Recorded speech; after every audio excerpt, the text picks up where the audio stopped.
Hello दोस्तों, आप लोगों में से बहुत सारे लोग जो होंगे यूपी पीसीएस का जो 12 अक्टूबर का एग्ज़ाम देने वाले होंगे। तो आप लोगों को कुछ इंपॉर्टेंट टिप्स जो होंगी, मतलब कि जो ओएमआर सीट से संबंधित हैं, वो आपके साथ शेयर करना चाह रहा था।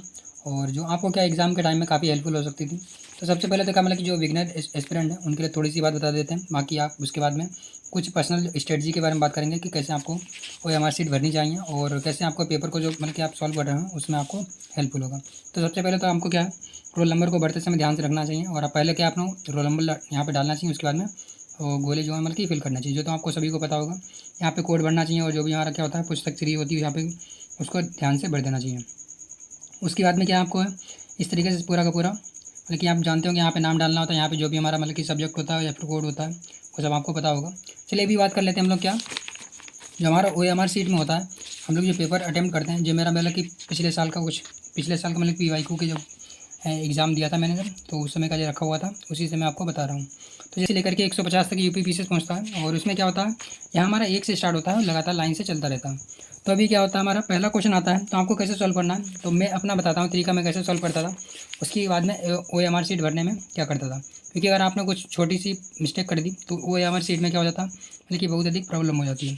तो जैसे कि बहुत सारे एस्पिरेंट क्या करते हैं, एक से लेकर के पहले सारे के सारे क्वेश्चन को सॉल्व कर लेते हैं पूरे 150 तक, फिर ओएमआर सीट भरते हैं। तो उसमें मतलब कि मिस्टेक होने के चांस बहुत ही अधिक होते हैं।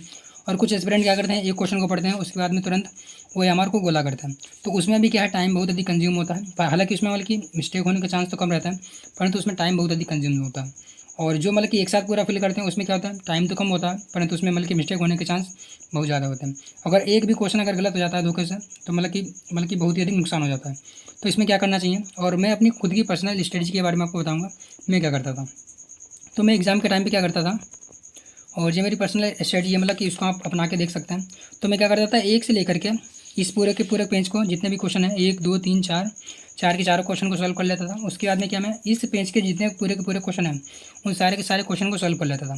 उसके बाद में क्या, इस पेज के दोनों के मतलब कि जो क्वेश्चन के आंसर में टिक लगाता था, तुरंत का तुरंत फिल कर देता था। जैसे कि यहाँ से एक से लेकर के इस पेज में क्या है 10 क्वेश्चन तक ही आए हैं, तो मैं क्या करता था, एक से लेकर के 10 तक की मुझसे जितने भी क्वेश्चन सॉल्व हुए हैं मैं क्या करता था, यहाँ से लेकर के यहाँ तक जितने भी मैंने क्वेश्चन को सही मतलब टिक कर लिया है मुझे आते हैं, मैं उसको क्या कर देता था, तुरंत का तुरंत गोला फिल कर देता था। इसी प्रकार से मैं अगले भी करता था इसी प्रकार से। जैसे कि हमारा अगला पेज आ गया, इसमें क्या हो 11 से लेकर के कहाँ तक है, टोटल 23 तक क्वेश्चन है। अब यहाँ पे मैं ये नहीं ध्यान देता था कि यहाँ पे 10 क्वेश्चन ही मुझे फिर से सॉल्व करना है, यानी कि 20 तक मैं सॉल्व करूँ, ऐसा नहीं दे देता था। मैं क्या करता था, एक मैच में कितने भी हो, चाहे 5 आए चाहे 4 क्वेश्चन आए, मैं सारे के सारे पूरे के पूरे इस मैच के सारे क्वेश्चन सॉल्व कर लेता था। उसके बाद में इस वाले मैच के पूरे क्वेश्चन को सॉल्व कर लेता था। उसके बाद में तुरंत इधर से ओएमआर सीट उठाता था, और ओएमआर सीट उठाने के बाद में यहाँ से फिर 10 से लेकर के मैं टोटल कितने का 23 हैं, तो 23 तक मैंने जितने भी क्वेश्चन सॉल्व किए हैं वो सारे के सारे क्वेश्चन के ओएमआर सीट को मैं जो था गोले फिल कर देता था। उसके बाद में फिर से मैं साइड में ओएमआर सीट रख दी मैंने। फिर क्या किया मैंने, 23 के बाद में 24 से लेकर के मैंने इस मैच में जितने भी क्वेश्चन आए हैं उसके सारे के सारे क्वेश्चन को सॉल्व कर लिया। उसके बाद में इस मैच में जितने भी क्वेश्चन आए हैं उन सारे के सारे क्वेश्चन को सॉल्व कर लिया। उसके बाद फिर से मैंने इधर से ओएमआर सीट उठाई और सारे के सारे मतलब कि जो थी गोले थे वो भर दिए।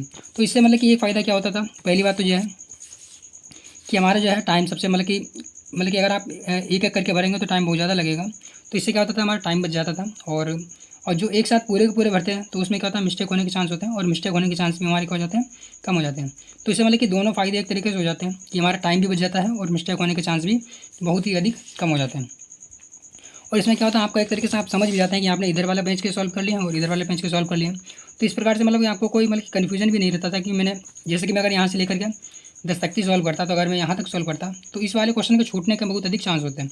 तो मैं क्या करता हूँ, इस पेज के पूरे जितने क्वेश्चन हैं सारे के सारे क्वेश्चन एक साथ सॉल्व करेंगे, फिर इस वाले पेज के भी सारे के सारे क्वेश्चन एक साथ सॉल्व करेंगे, और तुरंत ओएमआर सीट में सारे के सारे विकल्प हैं उनको भर देंगे। और सबसे बेस्ट तरीका अभी तक कि मैंने जितने भी टेस्ट दिए हैं और जितने भी मैंने मतलब कि एग्ज़ाम में बैठा हूँ, तो अभी तक की मैंने जो भी मतलब कि स्ट्रेटजी निकाली है उसमें सबसे बेस्ट स्ट्रेटजी यही मुझे लगी है जो मैंने आपके साथ शेयर की है। हालांकि आप बताइएगा कि आपको ये स्ट्रेटजी कैसी लगी, बाकी आप लोग अपनी राय जो है कमेंट बॉक्स में बता सकते हैं। तो चलिए मिलते हैं नेक्स्ट वीडियो में, बाकी वीडियो को लाइक जरूर कर लीजिएगा और चैनल को सब्सक्राइब भी कर लीजिएगा।